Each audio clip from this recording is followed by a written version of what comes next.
welcome back to my channel, or welcome to my channel if you're new. Hi, my name is Richie. I don't know what I was just doing with my hands. Anyway, welcome back to another monthly reading wrap up. September was an interesting month. I felt like I had a bit of highs, bit of lows. I was just trying to search for like a 5-star read because I just haven't had a 5-star read in a really long time. But September came through. I read a great book which gave me a 5-star feeling, and you'll be hearing all about it. But yeah, I'm going to be doing my little September wrap up and going through the books I read. I think I read 10 books this month, which I'm actually surprised because I think I was really on a hunt for a 5-star read because I just read a lot of books when I was reading them. It just wasn't giving me a good feeling and I felt like I was low-key slumping a little bit, so I'm surprised I even read 10. But I guess I was just like really after a good book that, like, you know that feeling? You know what I'm talking about. I actually started off pretty strong because I read a pretty good book, and I read Part of Your World by Abby Jimenez. And let me just tell you guys, Abby Jimenez is slowly becoming one of my like auto-buy authors because I just like love and binge every single thing that she writes. Like, I mean, to be fair, I've only read 2 of her books, so I don't know what I'm talking about. But I also have Happy Ever After playlist that I really want to read as well. And I just find her books to be so bingeable. Her writing is so easy. It's always fast-paced and always has like something going on. I don't know, like I feel like I can get just sucked into the world and I just like don't want to leave because I just get attached to the characters. But yeah, I don't know what it is. I just love her writing. Anyway, I read Part of Your World. I'm just obsessed with the way that Abby writes like Melbourne characters. Like, they're just always so sweet and attentive. They just like want the best for you, and they know they're the best for you, and they just like, I don't know, they're just so sweet and so caring. This follows Alexis and Daniel, and they basically are very opposite people. He is like from a small town, she's from a big city. They meet on the side of the road and he helps her out because their car broke down, and they start talking. They have like a one-night stand and they end up keeping that relationship going. However, Alexis is sort of torn because she knows that what they have can't be a long-term thing because family is like part of this like legacy of doctors, and they just always like talk about continuing this legacy. Her parents don't really care about her as much as like keeping that legacy going, if that makes sense. And because of that, her priorities are sort of just with the hospital and being a doctor. But she knows there's something missing in her life and she just like doesn't know what it is. She's going through a divorce and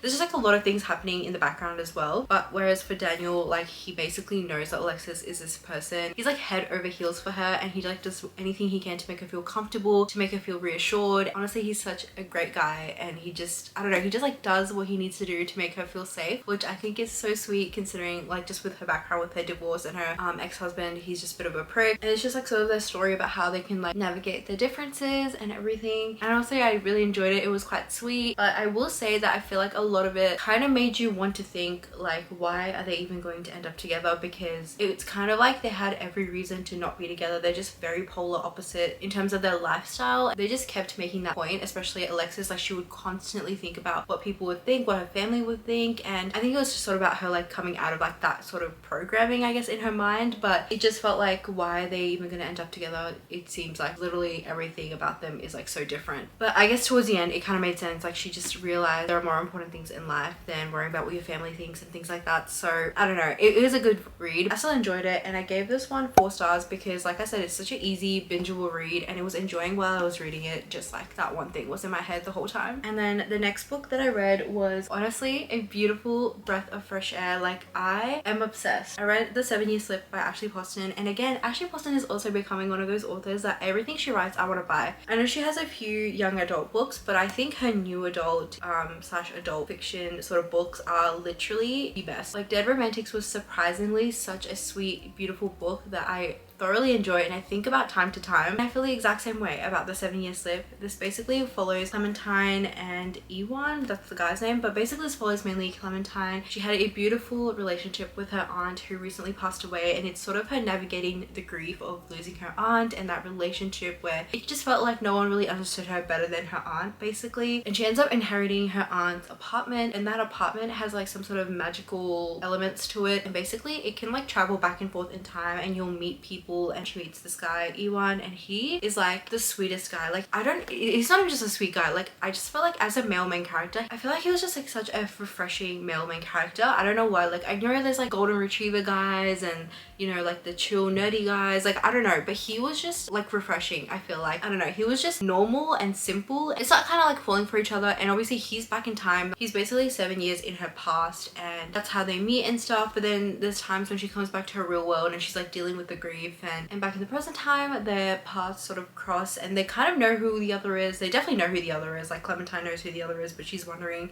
does Ewan know who she is? Because the magical apartment, like how does that even fit in with his head? Like how does he remember her and things like that? I don't know. I just think it's a sweet, wholesome read. It's more like a woman's literary fiction, but I thoroughly enjoyed it, and like I just like love Ashley Poston. Like she's actually becoming my favorite author because I don't know, like I just love that there's this magical element and you don't need to know about this world. Like there's no like magical world building or anything like that. It's just there's a magical apartment and then the story is based on that. I don't know, I just like love her writing so much. I just can't even explain how much. It's just so beautiful, and I gave this a 4.75. Thoroughly enjoyed, and I would definitely recommend like this or Dead Romantics. Like definitely pick it up if you haven't already. And then after that I read Powerless by Elsie Silver, which I love Elsie Silver, guys. Like I don't know what it is. Like, she's like kind of like Abby Jimenez. Like I can just like binge a book by her. This is part of the Chestnut Spring series. If you haven't heard of the Chestnut Spring series, you need to get on that and read Flawless. That's where it starts. I think they're interconnected standalones. You don't have to read them in order, but usually you get cameos of different couples as the books go on, so you kind of want to read it from the start so you can start fresh and know who all the characters are and everything. This one follows Sloane and Jasper, and this one is basically kind of like a childhood best friends to lovers kind of trope, and I actually really enjoyed this one as well. Like I don't know, Elsie Silver, like I don't even have to think about it. Like I love her books. Like I can sit there and just read and I've somehow read 100 pages, like just like that. Like it's, her writing is just so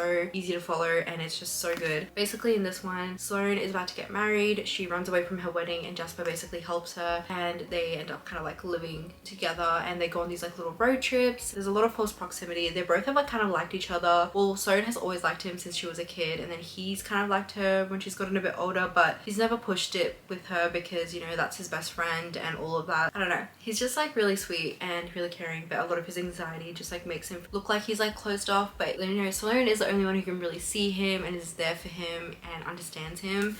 Yeah, that's pretty much their relationship, and that's how like they become a couple. Like I feel like that's a pretty generic explanation that I gave, but I don't want to give too much away. But I really enjoyed this. I love their relationship and how it grew. I don't think it's my favorite novel from the Chestnut Spring series. I think honestly my favorite has to be Heartless, because Kate and Billa, they are something else. Like they were something else. So I think that's still my favorite, and I'm like really going through the series, so I'm glad that I'm like actually getting through a series for once. I usually read like the first book and then I call it a day, so I am glad that I'm going through the series. I really enjoyed it. So yeah, I gave this one 4 stars. So yeah, and then I read 3 books for my blind dates with books video that I posted recently, and I think I'll just quickly go through those ones. I've given my like full thoughts in that video, so if you want to check it out, I'll link it down below. First book that I read for that video is It Sounded Better in My Head by Nina Kenwood, and this one was a like simple, easy read. Not much brain power really needed for this one. Honestly, it was just like kind of like an average book. This one just followed Natalie, and basically it was her kind of going through that limbo period between finishing grade 12 and starting university, and like where you're trying to figure out your results from ATAR and waiting to hear from like universities on what they've offered you and things. So it's just sort of that limbo period, and she doesn't really know who she is, and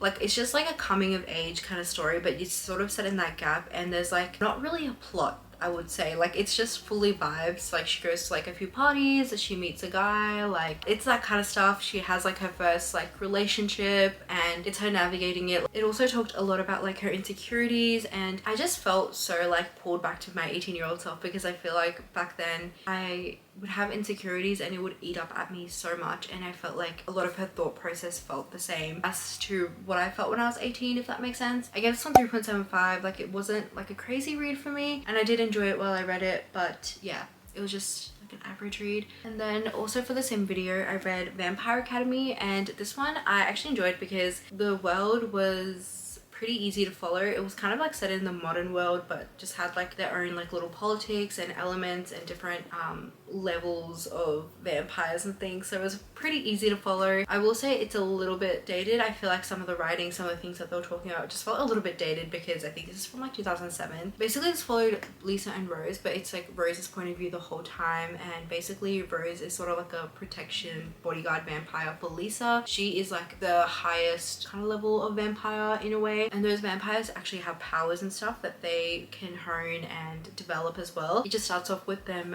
being aware away from their academy because they ran away. They get found, they go back to the academy, and they're sort of like building things up, and there's like a lot of stuff that happens that is like kind of part of the plot. I will say one also big critique that I have with this is that there is a relationship that I just do not condone, because one of the girls is like 17 and the guy, like her love interest in this, is 24, which I just like kind of gave me the ick, and I really couldn't like read those parts because I was just confused why they were having like romantic interest towards each other, and I don't know, it just felt very icky to read. Like that just didn't sit right with me. That is something I'll mention if you are looking to read. Otherwise, it's a very like easy sort of fantasy to follow. I think I give this one 3.75, but now that I'm thinking about it, I think it's like more like a 3 stars. Like it's pretty average. I haven't thought about it since. And then the last book that I read for that blind dates with a book video was this book called Summer at Shell Cottage. This is a very random book for me. This is definitely not something I would usually pick up, like based on like the blurb at the back and all of that. It's more of like a literary fiction, and it follows like almost like follows like 4 point of views, and basically it starts off with sort of the matriarch of the family, or like the grandma. It's her point of view because she lost her husband, and then she finds out that he's been cheating on her. So she's kind of like going through that and like, you know, dealing with the grief, or also the anger and all of that. And then it follows her daughter is also dealing with the grief of losing her dad, but then is also dealing with some work issues, and her husband's not really present, so she's kind of like leaning towards alcohol. So it's her sort of dealing with that. It also deals with like the daughter-in-law. Her issue is not really much, it's just that her husband's lying to her and she doesn't realize, and then she puts the pieces together, and then she's like, what the heck is happening? He's just lying to her about something. It's not like cheating or anything, but she's been cheated on, so she has like sort of trust issues. So yeah, there's a lot of different point of views happening in this book, so it's a little bit confusing because it's also written in 3rd person. So I was like having to read like maybe like a page and a half before I realized like who it was actually referring to. Kind of hard to get through because of all the different POVs. I didn't know what to expect or what other POV I was getting the next chapter on. But than that, it was still interesting to follow the POVs because it's like 3 different stories that are sort of intersecting, and then it just brought like the family closer, and it's sort of set in like a summer cottage, and I just like love that aspect of it too. But I think this was like not really my type of read, but I'm glad that I branched out and tried something new. But I gave this one 3 stars. Not bad, just like not really my cup of tea, I think. And then after that, I read Love Theoretically by Ali Hazelwood, and this book was interesting. I did enjoy like the science aspect of it. I know a lot of people find those science little jokes and puns kind of cheesy and a bit confusing. I actually found them quite funny, and it was adding to the story because I know like they're supposed to be all like science nerds, so it kind of made sense. But this one basically follows Elsie and Jack. Elsie is an adjunct professor, and basically she is kind of like living paycheck to paycheck, and because she doesn't get paid that well at her like day job, basically at night time she does some fake girlfriending sort of gigs for like extra money. And while all of this is happening, she's up for a new job, and basically it would pay really well, and she'll be able to focus on the research that she wants to do. And when she gets to this like sort of dinner where they can like, she meets the older brother of one of her clients, and it turns out he's like the lead or like one of the main people in this department, and he is an experimental physicist. There's this like kind of war between experimental physicists and the theoretical physicists. They don't like each other for some reason. She's kind of worried that Jack hates her, and then Jack's like, I don't hate you, I'm just confused why you're doing this, but you're like dating my brother, because he doesn't realize it was a fake girlfriending gig. And then basically the story is like sort of him figuring her out and like getting to know her and all of that. And I thought it was quite sweet in some moments. Like Jack was very patient and sweet. I just felt like sometimes Elsie was kind of annoying. Like I did kind of get her people pleasing side where she just like compartmentalized what people noticed and like tried to make things better, but I felt like it wasn't as deep as like they were making it sound, that like her people pleasing is like crazy. I just felt like she was just like noticing if someone was awkward, and then she would say something to like make it less awkward.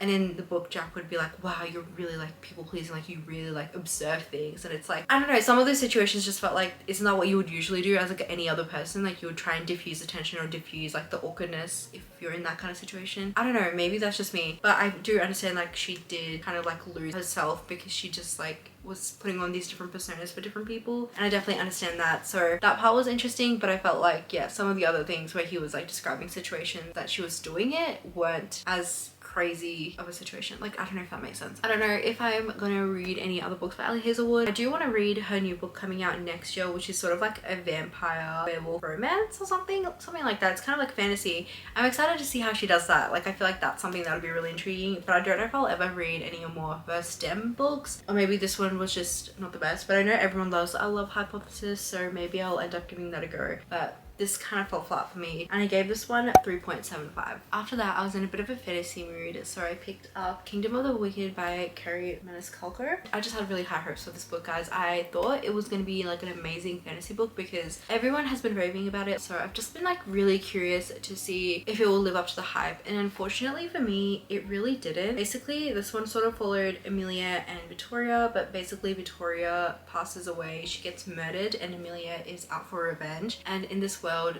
they're witches, by the way. I don't know why I didn't say that, but they're witches, and they've been told stories from their grandma to like avoid the demons, and they're all called like the princes of hell. And basically she summons a prince of hell, which is Wrath, and she tries to get him to help her figure out what happened to her sister and why she was murdered and all of that, and a lot of chaos ensues because a lot of things happen. I love the premise of that because I kind of get it. Like, it kind of reminded me of like Once Upon a Broken Heart, like in the terms of like summoning or getting help from like Prince of Hearts, and then, you know, Wrath. Like, they're kind of similar in that way. And I was really interested, but I feel like it just fell flat for me so much because a lot of like the magical fantasy stuff was just like very abruptly mentioned. Like, they would be in a very like intense sort of situation or scene, and then they would randomly mention like parts of their magical world or parts of like their witch abilities. I don't even know how to explain it. Like, they would just mention random things, and it was just like really awkward timing. Like, I don't know if that's just me. Like, and like a lot of characters were introduced, and then you kind of like didn't get to hear about them at all until like towards the end of the book, and you kind of forgot like why they were even needed. Like, I don't know, I kind of read this on and off between other books, so maybe that's why it's my fault because I didn't follow it enough. But I don't know, it just kind of fell flat for me, and I know there's 2 other books of this trilogy. I just don't know if I'll even read them. I don't know, it just like didn't do it for me, and I'm kind of disappointed to say that. I gave this one 3.5. It was interesting, but it just fell flat for me. And after that, I was kind of back in my romance vibes, so I picked up another romance, and this one is called You Deserve Each Other by Sarah Hogle. This book I've actually bought ages ago, and it's just been sitting on my TBR for the longest time, so I was like, let me finally read this, see what it's all about. I thought the premise of this was pretty funny. This one followed Naomi and Nicholas. They basically are known to be like this perfect couple, and they're getting married soon, except that Naomi basically resents him, and she's just like not feeling the same about him the way she did when they first started dating. You basically only follow Naomi's point of view, so you can kind of see in her eyes she thinks that Nicholas feels the same, and she's just like really dreading getting married to him. And basically she kind of realizes that he's been doing little things to piss her off in the hopes that maybe she will cancel their wedding, and then basically she starts doing the same things. She'll do really annoying little things to make him want to call off the wedding, and so they end up like having these like prank wars, and then over time they realize that like they kind of like relearn each other. There's literally a quote in this where it says like, relearning you has been the best thing that's ever happened to me, and like that's what they do. Like, they relearn each other and realize like who the other person truly is. It was really sweet to see how they developed, and Nicholas was such a sweet guy towards the end. Like, you could tell he loved her so much, and he would do anything to like bring her back to him, and I just thought he was really sweet. I will say it was kind of hard for me to like get into the book at the start because I just felt like Naomi, I understand why she was like obviously resenting Nicholas because she didn't, you know, they just like weren't connecting and weren't communicating how they were feeling and stuff. I just felt like she was quite mean, and she was quite rude, and like there were some things where he was actually trying to do something sweet and she would just, I don't know, treat him really bad, and I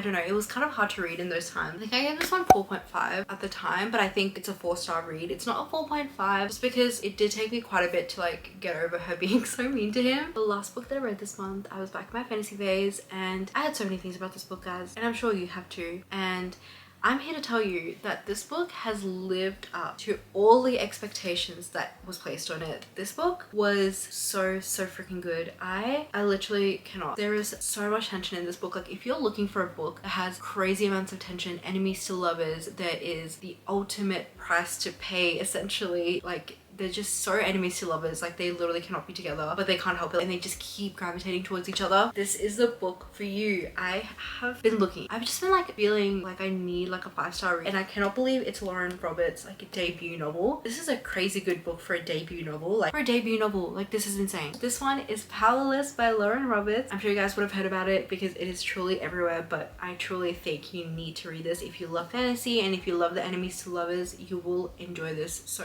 much. This one basically basically follows Peyton and Kai. So in this world they have elites and ordinaries. Elites are these people who have powers, and in this world ordinaries don't have powers. They used to live in harmony together, but then something happened and basically ordinaries were banished and killed off. Like, it was basically called like a purging, and because of that, ordinaries who still exist, they have to live in hiding and pretend to be someone else. So in this case, Peyton pretends that she does have like a psychic ability, and that's her power. And I guess in terms of this world, there's also different levels to powers. Like, there's people who have very defensive powers and people who have like a very mundane powers that aren't really useful like on your day-to-day life, I guess. Like, for example, a psychic ability is not that useful, whereas like if you are able to wield fire, you obviously have like a defensive power. So she's basically living in constant fear that she's gonna get caught out and get killed, and she like learns to live on her feet and everything. And then there's Kai, who is the prince, and Kai is basically trained since he was a child to become the enforcer, which is basically like the king's bodyguard, and his brother is going to be the king. And then in this world they have this thing called the purging trials. It's basically like the Hunger Games if you think about it. They basically go through different trials and they all have to like sort of fight to survive kind of thing, and she gets thrown into doing them, and during that whole process her and Kai become really close, and